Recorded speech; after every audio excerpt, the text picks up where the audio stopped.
বিক্ষোভে উত্তাল হয়ে পড়েছে ইরান সহ প্রায় সমস্ত মুসলিম রাষ্ট্রগুলি। জম্মু কাশ্মীর, লখনৌ সহ ভারতের বিভিন্ন রাজ্যের ইসলাম ধর্মের লোকেদের মধ্যেও ক্ষোভের বহিঃপ্রকাশ ঘটতে শুরু করেছে। ইরান, ইসরায়েল ও আমেরিকার মধ্যে সংঘটিত যুদ্ধ বর্তমানে ভয়ঙ্কর রূপ ধারণ করেছে।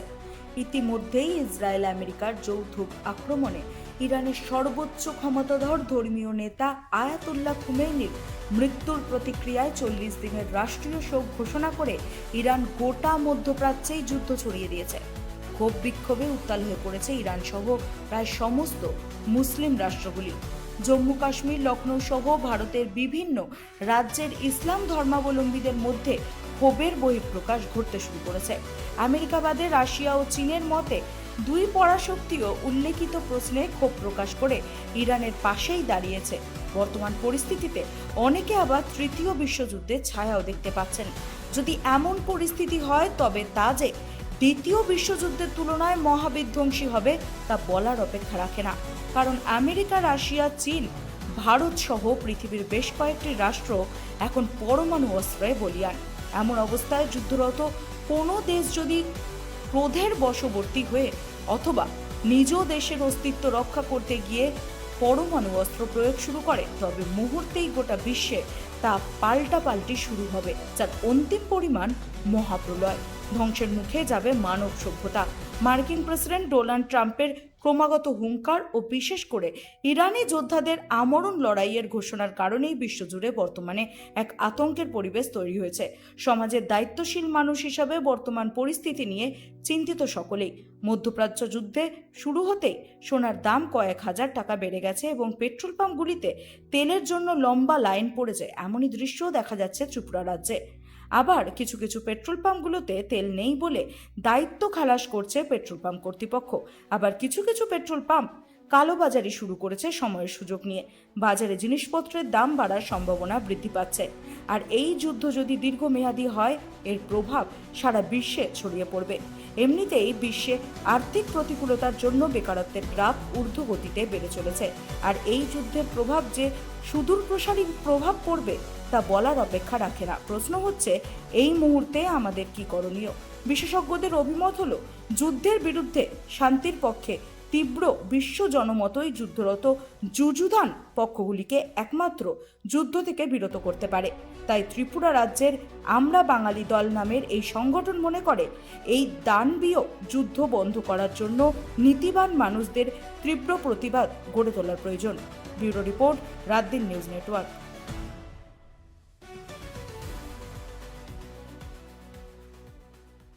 আমরা সবাই জানি যে ইতিমধ্যেই এই যে পারস্যে সমস্ত মধ্যপ্রাচ্য জুড়ে আজকে যুদ্ধের দামামা। ইসরায়েল, আমেরিকা, ইরানকে কেন্দ্র করে আজকে সারা পৃথিবীতে একটা আতঙ্কের পরিবেশ, একটা ধ্বংসের পরিবেশ তৈরি হয়ে গেছে। এর মধ্যেই গত 3-4 দিনের যুদ্ধের যেটা খবর আমরা সবাই এর মধ্যে জেনে গেছি। এই যুদ্ধে এই পর্যন্ত নিহত হয়েছে শয়ে মানুষ। ইরানের, ইসরায়েলের এবং মধ্যপ্রাচ্যের বিভিন্ন দেশে বিভিন্ন বোমা হামলা, রকেটের হামলা বিভিন্নভাবে, এবং সম্পদ ধ্বংস হয়েছে কয়েক হাজার কোটি টাকা। এর ফলশ্রুতিতে এখন গোটা বিশ্বে বিভিন্ন দেশ দেখছি আজকের যেটা পেপারের খবর, দুটো শিবিরে বিভক্ত হয়ে গেছে। একদল চীন, রাশিয়ার মতো পরাশক্তি এবং সঙ্গে স্পেন, আরও কয়েকটি দেশ আছে, উত্তর কোরিয়া আজকে সাপোর্ট করছে ইরানকে, যারা মৌলবাদের 1 নম্বর স্থানে অবস্থান করছে। অন্যদিকে যারা পুঁজিবাদের দূষণ, যারা গোটা বিশ্বকে পায়ের তলে পিষে মারার চেষ্টা করছে, যার নেতৃত্বে রয়েছে আমেরিকা, সঙ্গে রয়েছে ইসরায়েল, তাদেরকে সমর্থন করছে বাকি বিশ্বের অনেক ক্ষমতাধর রাষ্ট্র। এইভাবে দুটো শিবিরে বিভক্ত হয়ে গেছে। অনেকে এই পরিস্থিতি থেকে যুদ্ধের তীব্রতা কিন্তু দিন দিন বেড়েই চলেছে। এই পরিস্থিতি অনেকে আশঙ্কা করছে আগামী দিনে কি তৃতীয় বিশ্বযুদ্ধের সূচনা হতে চলছে।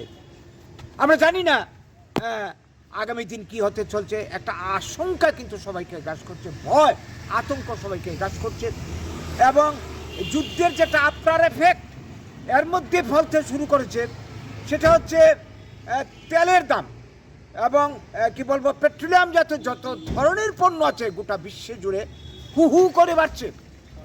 হ্যাঁ, স্বর্ণের জিনিস থেকে শুরু করে নিত্য প্রয়োজনের যত জিনিস মানে বিভিন্ন দেশ থেকে আমদানি রপ্তানি হয় সেগুলির দাম হু হু করে বাড়ছে।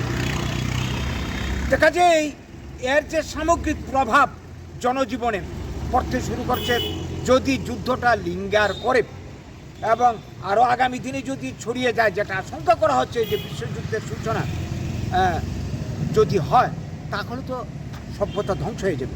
কারণ এখন যে ধরনের মারণাস্ত্র প্রায় পৃথিবীর অধিকাংশ ক্ষমতাশালী দেশ আমেরিকা, রাশিয়া, চীন থেকে শুরু করে রয়েছে, এই অস্ত্রের প্রয়োগ একবার যদি সূচনা হয়ে যায় তাহলে কি হবে আমরা আশাই করতে পারি।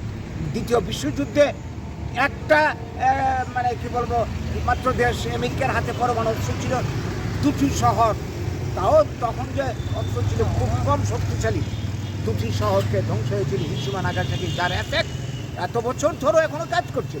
আর এখন যদি এই ধরনের যুদ্ধ হয় গোটা পৃথিবী শ্মশান ভূমি হয়ে যাবে।